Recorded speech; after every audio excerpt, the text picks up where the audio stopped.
you, because you sound like, and you are, I believe, a very honest person in there. There's nothing you're going to say to anybody about that's going to be phony or wrong, or I can do this and you really can't. So you are very, very, very, very honest. Do you find that a very good trait? And you probably do for yourself, yes. I think that I've gotten a lot more conservative. I think that, I've seen everything, I've seen every complication, I've dealt with them, I've asked for help during the process of being to where I feel like I am now. But ultimately it's about the patient. So yes, I'm very conservative, and I try to get a good, safe, conservative result that doesn't make the patient look strange, makes them feel unhappy, maybe more of a monkey look that seems to be going around now, this idea of facial plastic rumors that we all look this way because of facial plastics. That's not true. It has to be done within respect to the face and not get those results. So I go for because you can't make a face into something else when it's what it is. You've got the structure of the face, so you can improve it by pulling up whatever you need to do. I have another question here. What was your biggest success? My biggest success? That's a great question. Okay, what about the answer? There's probably got many of them, right? I think in learning cosmetics, you do a lot of reconstructive as well cosmetics. I think the best part was we had a young child who was born with an asymmetric half of the cheekbones.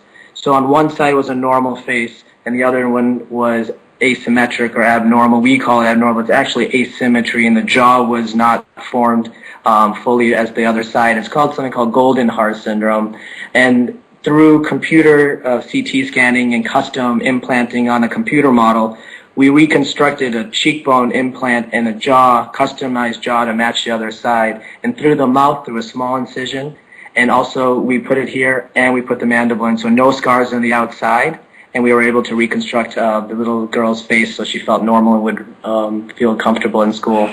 That's amazing. That's like these cleft lip surgeons that I admire so well that go to a lot of the foreign countries. I happen to know a doctor that does that and his daughter, and it's amazing how they can reconstruct these children and let them look normal and live a normal life. It's beautiful.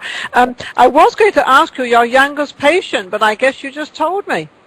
Yeah, I do. What I do trauma, so of course I see babies, which is great. It keeps me interested. I have an 18-month of my own, so it's always great to be able to help out. And then I do, of course, all the way up to 100, whether or not it's cancer reconstruction or even cosmetic. I was going to say, what's your oldest? You answered that too now. So the oldest could be any age. So you could go from any age. It doesn't really matter to you. That's the beauty of kind of being trained in the ear, nose, and throat facial plastic background, is that I was trained in all ages, and I'm not only doing I don't do body work at all. I only do the face, so I can do any age. So when people come to you, they know exactly, hopefully, what they want, but you know exactly what you're doing. You're just doing the whole face, and whatever happens with that, that's what you do. Right. Now, the big question is, this is a big question, but not so big. It's, do you do celebrities?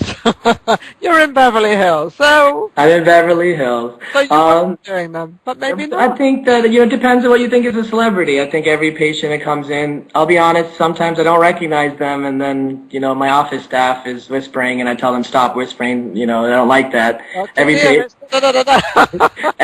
go, well, first of all, I feel kind of bad that I don't know people. I realize I probably spend too much time, at work. So no, I have done actresses and I have done actors, and yes, I've done some reconstructive work as well as cosmetic work. I probably don't know as many of them, but I do know this. I have a really great, interesting patient population from stuntmen who tell me stories about being on sets, and so it does keep me interested. I just maybe don't know who I'm really talking to. And it probably doesn't really matter to you either. I mean, you see a face, and that's what you kind of see, isn't it? Yeah, and I know that they're going to be on television and be judged, so there's a little bit of personal ego that I want to do a good job. But also it has to be respect that this is their livelihood, so it does add a little bit more of a little stress. And so, yes, it took some time to get used to people who are celebrities, but it doesn't change the fact that every patient is a patient. I was going to say, would you treat a celebrity any different than any other person because they might be more demanding, they might want more, they want to be fixed maybe in a different way? Does that sort of come a little bit more complicated in the way you do things? I always ask every patient if they have a job that's in the public eye. And so I think that includes celebrities, it includes people who are in sales, and it includes physicians. And so I feel that what I tell every person is that there has to be respect to your face, It's got to be conservative, and it has to be making you look youthful. It should make you look the way you feel on the inside. If someone who's 40 or 50 comes to me for a facelift and wants to look 20, I've turned them away. That's not what I do. What I do... Oh, shucks. Oh, shucks. I was going to... No, what I do is this old face for a 20-year-old. No, I don't want that. No, but again, for the people who are looking at you, you look lively, you look youthful, you look happy, you don't look like you've been done, you don't look scary to talk to, so that's been done with respect to your face. So I think that you should want to look 20. You should look the best that you feel on the inside. That's it.